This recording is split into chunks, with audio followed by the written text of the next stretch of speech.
Ito guys, owner type jeep na to. Naka-suspension to. Pure stainless ang body niyan. Victory type. Tapos, original na suspension ng Willys ang gamit nila rito.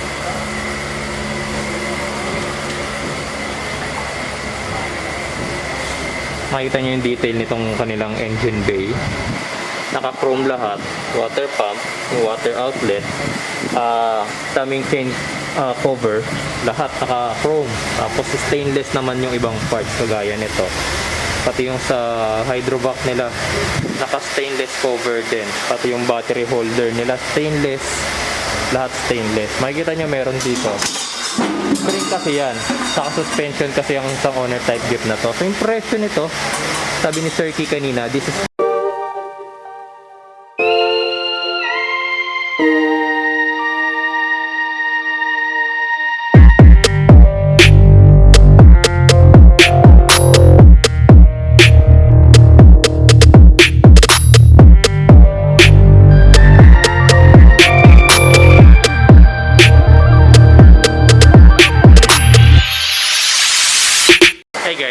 matagal nang may nagtatanong sa akin saan daw ba nagpapagawa ng mga FPJ na owner type jeep. Alam niyo ba mga boss na kapag sinabing FPJ owner type jeep, isang pangalan lang ang tumatatak sa isipan ko dyan lagi. Yung Severo Classic na pagmamay-ari ni Sir Key Velasco. So nandito tayo ngayon sa shop niya, bibigyan ko kayo ng konting tour. Tapos kung gusto niyo malaman kung magkano magpa-assemble ng isang FPJ owner type jeep na pure stainless, panoorin yung video natin na to. Kapag hahanapin nyo itong Severo Classics guys, hindi nyo siya mahanap by address. Wala rin silang signboard dito. Kaya pinakamadaling way para mahanap ninyong Severo Classic, hanapin nyo yan Tanyong National High School na yan. Waze or Google Maps, makikita nyo yan Tanyong National High School na yan. Magkatapat lang sila. Ito yung kanilang shop. Ayan.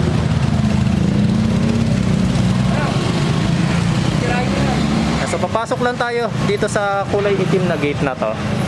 Makikita na natin yung mga owner type jeep na ginagawa nila Sir Key Velasco. Magandang araw sir. Makikiraan lang, makikistorbo lang. Ayun, ganda oh. Bumungad agad sa atin. Itong owner type jeep na to, ang ganda, ang kinis. Ganda ng signal light na ginamit nila oh. Hela, na stainless.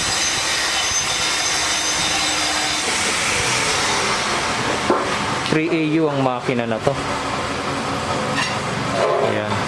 So meron sila rito yung mga body na to. Ayan. Tapos meron pa rito, tapos meron pa doon. Ang dami nilang ginagawa ngayon guys. So itong mga chassis na to, siguro ito yung mga nagpaano sa kanila, nagpapa-remodel or tawag doon, restore ng mga owner type jeep nila. Ayan, so ito yung chassis, original chassis pa nila yan. So dito siguro yan sa mga body nito. Ayan, so ikot tayo. Cute ng side mirror guys, nakita nyo na ba ito? Diba? Isang adjustment nito Tapos pride of Severo Classic, makikita nyo, pure stainless talaga. Pero depende yan syempre, depende pa rin yan sa gusto ng customer kung pure stainless. Expect nyo guys, kapag pure stainless ang body, mas mahal syempre. Nakita nyo yung detailing, pati yung mga pedal, pati pedal nila pure stainless. Tapos ang gauge panel, makikita nyo yung ganda diba? Yung mga ginagawa nilang owner type jeep, loob at labas, makikita nyo talagang ang gaganda. Pulido yung pagkakagawa. Pati mags.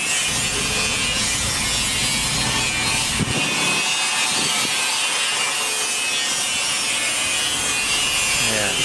Tapos dito sa Severo Classics guys, hindi lang to pagawaan ng mga owner type jeep. Kung gusto nyo bumili rito ng mga stainless parts, ayan makikita nyo. Ayan, mga stainless parts yan na nabibili rin sa kanila.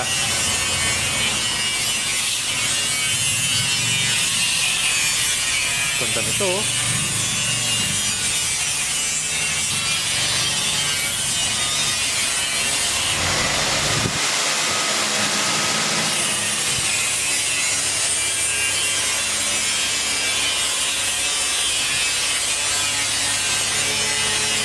Ang ganda. Sa inyo ba to guys, kung gaano ka-detalyado yung pagkakagawa nila ng dashboard. Pati yung body nung ano, steering assembly in stainless nila oh. Grabe detailing na ginagawa nila rito. Sa mga diehard fans ng FPJ owner type jeep dyan, ayan, makikita ninyo.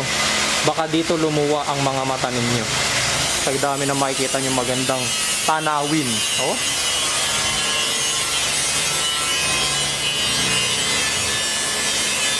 $4K ang isang to.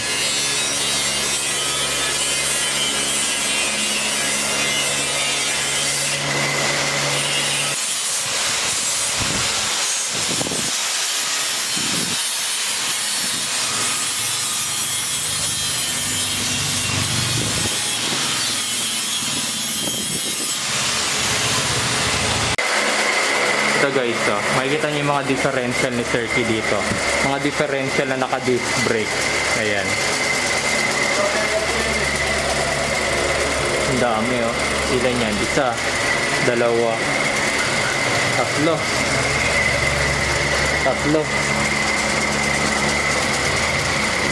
Ayan. So yung una, yung plano ko sa owner type jeep ko, naghahanap ako ng differential na naka-disc brake. Kaso medyo nahirapan ako maghanap. Meron pala dito kay Sir Key. Kaso late na. Hindi ko na mapapalitan yung differential ko kasi nakaporma na ulit eh.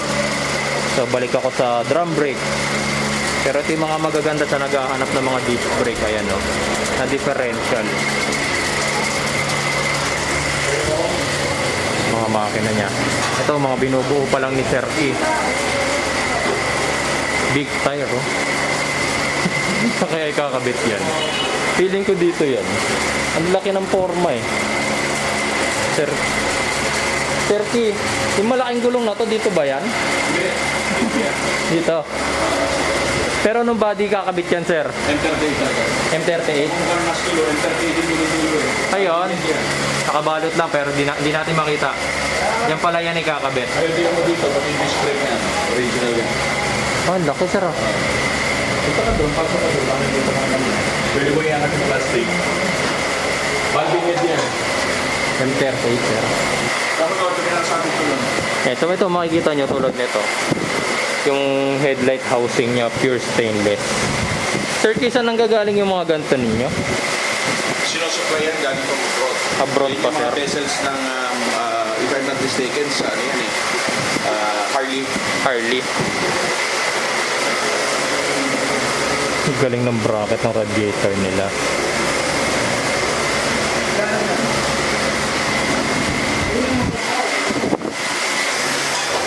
Sir, bali magkano inaabot ng gantong owner type?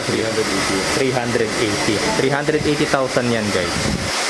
Makikita nyo naman, buong body niyan stainless, lahat.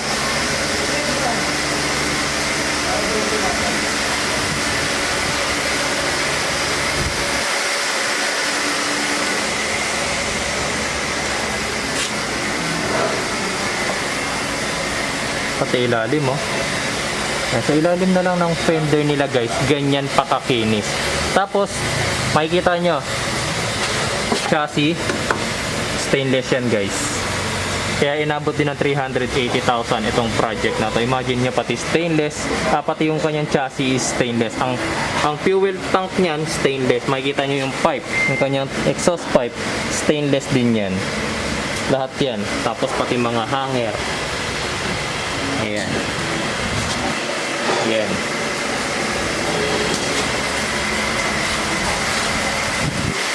ang gumawa ng transition si Banaag. Banaag? Banaag. Yung Banaag din naging isang gumagawa ng mga, talaga mga nag-ayos ng mga headers sa bida doon. Ganda diba? Sulit ang 380,000 mo sa gantong project guys. Lahat ng kinakabit ni Sir Key na accessories dito, pati yung mga under chassis parts, mga shock plate, mga hanger, U-bolts, lahat yan ginagawa nila. Hindi nila yan binibili, pati itong mga tie rod na to. Ayan, tie rod. Meron din silang stainless na tie rod end, katulad ng binili ko.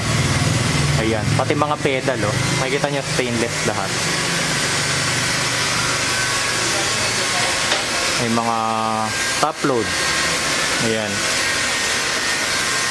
Sir Key, pag gusto nilang magpa-customize o bumili ng mga parts na yan, mag-inquire na lang sila sa inyo.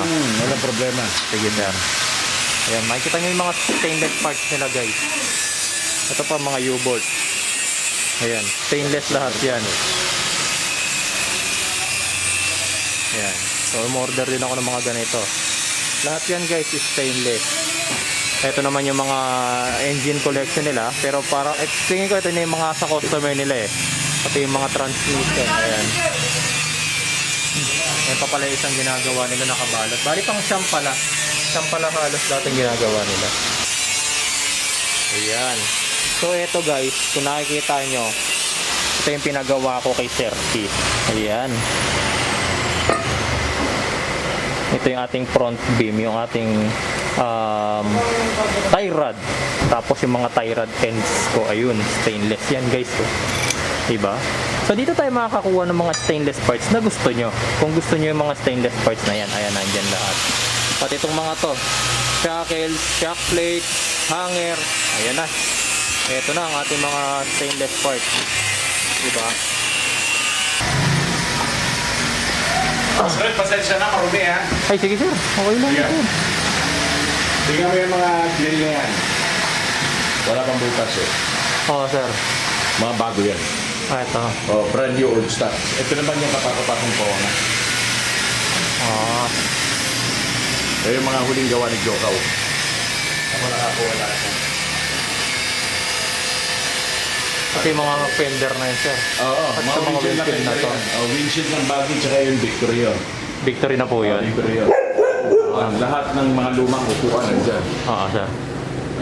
Kita mo lahat, inayos namin. Pero ibang klase nga pala. Oo, sir. Pero yun na, hindi mo na makikita eh. Pero yun ang pinakamagandang video. Sa likod niya. Ayun nga, sa likod na yun, sir. Sa likod niya. Kaya lang hindi ko binibenta yan. Tago yan. Itong mga under chassis parts na to, before assembly, yung ginagawa nila, binabalutan muna nila ng rust proofing yan bago nila lagyan ng primer. Ayan, para syempre, mga bakal yan. So prone sa rust yan katagalan, lalong-lalo na dito sa Malabon. Hangin pa lang dito, maalat na. Ayan, kaya importante yung rust proofing, tsaka talagang stainless ang body. Ayan. Yan, tapos pagkatapos daw niyan, tsaka palang ipa-primer, tapos yung base coat na, tsaka yung kulay na gusto nung owner.